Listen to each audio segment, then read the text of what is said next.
Hello, good evening class. My name is Sylvia and today I wanted to discuss about stress in college. Considering the fact that we are finally kind of reducing out of this whole COVID-19 virus going on and we start slowly moving back to our normal lives, I thought this is a good time for us to talk about this topic. So, the recent event, the COVID-19 pandemic, has caused hundreds of thousands of students worldwide to feel the over unbearing amount of stress due to quarantine and the lack of support from social interactions and family life. So what I've noticed, and this is for my personal life, it was my first year in college, and I'm sure a lot of you guys too can relate to this, depending if it's your first year. But for my first year, I was so stressed because I was not sure what to do, how to apply for my classes, or how to pay for my classes, or how to look up for FAFSA and financial aid and promise program. I had no help. My mother was not used to, considering the fact she's also an immigrant from Korea, so she's not very used to this type of like FAFSA. She's never done it before. She's only heard from her friends and her kids have done this, but we have never personally went through this together, and it's our first time doing this all by ourselves with not a lot of help, sadly. And due to COVID happening, I could not see any of my counselors, none of my college and career centers at high school. I couldn't get the proper adult help at the time. It was really hard to email everyone and get all the information without talking in person. Zoom classes, I did not even know how to use Zoom at the time. Well, now we do.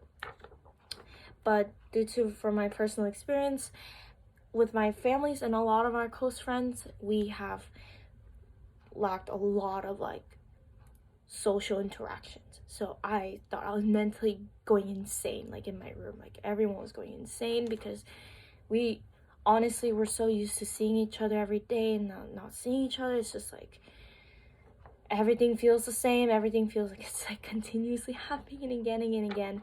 And for us students, for us college students, for a lot of students, we also have to ball and bottle up these feelings and just have to power through it. And it was so difficult for a lot of us because we didn't have our friends at the time. The only way we can stay in contact was through like FaceTime, Discord, Skype, whatever app you guys use to call like house parties, stuff like that. And considering the fact that like this is also a very big disease and we didn't want anyone to catch it, we didn't want to spread it, so we had to stay home and just kind of like suck it up. And in an interview survey formed that by the U.S. National Library of Medicine National Institution of Health determined the population of 195 students' well-being and mental health were affected because of the coronavirus. A lot of us have went through a very low point of our times due to COVID because we couldn't see the same amount of people we saw before. We could only rely on so much on Zoom, so much on our FaceTime calls, so much on our like video interactions to get us through this whole thing. And it was just like overwhelming because we couldn't go back to going outside and feeling like, oh, it's okay to go outside. But it just felt like if we were to go outside, at one point someone will catch the disease and we don't want to spread that. So it was just non-stop scare after scare. So this stressed a lot of college students, especially first years, because we don't know what to do. And I'm sure it stressed out a lot of freshman years and like for high school students as well, because it's really difficult to adjust to a new school without the same amount of interactions, with the same amount of people, without anyone to basically tell you like, hey, like I can help you out. Like it was just very difficult at the time. And because of this, it like somehow made us like slowly move south because we didn't know what else to rely on at this point. And some ways to reduce stress, according to the University of South Florida blog, they're exercising and taking time off of devices and talking to their friends and family was their best option for us to reduce the stress. to talk to one another, try to like communicate with your family, but so much of your family could do so much, yet you can't go see your friends.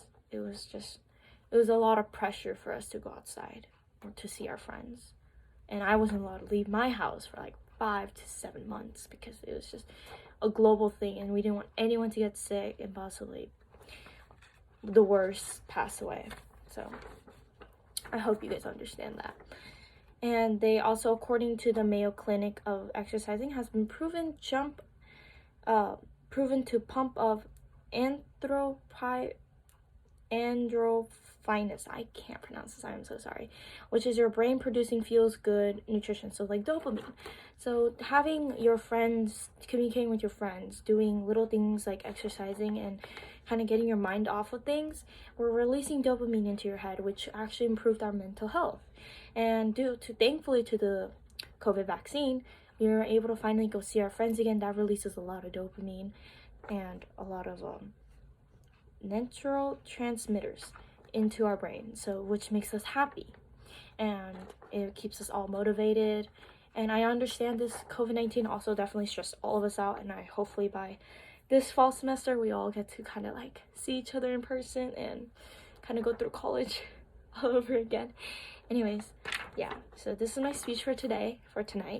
I hope you guys enjoyed. Please let me know your thoughts down below. Thank you.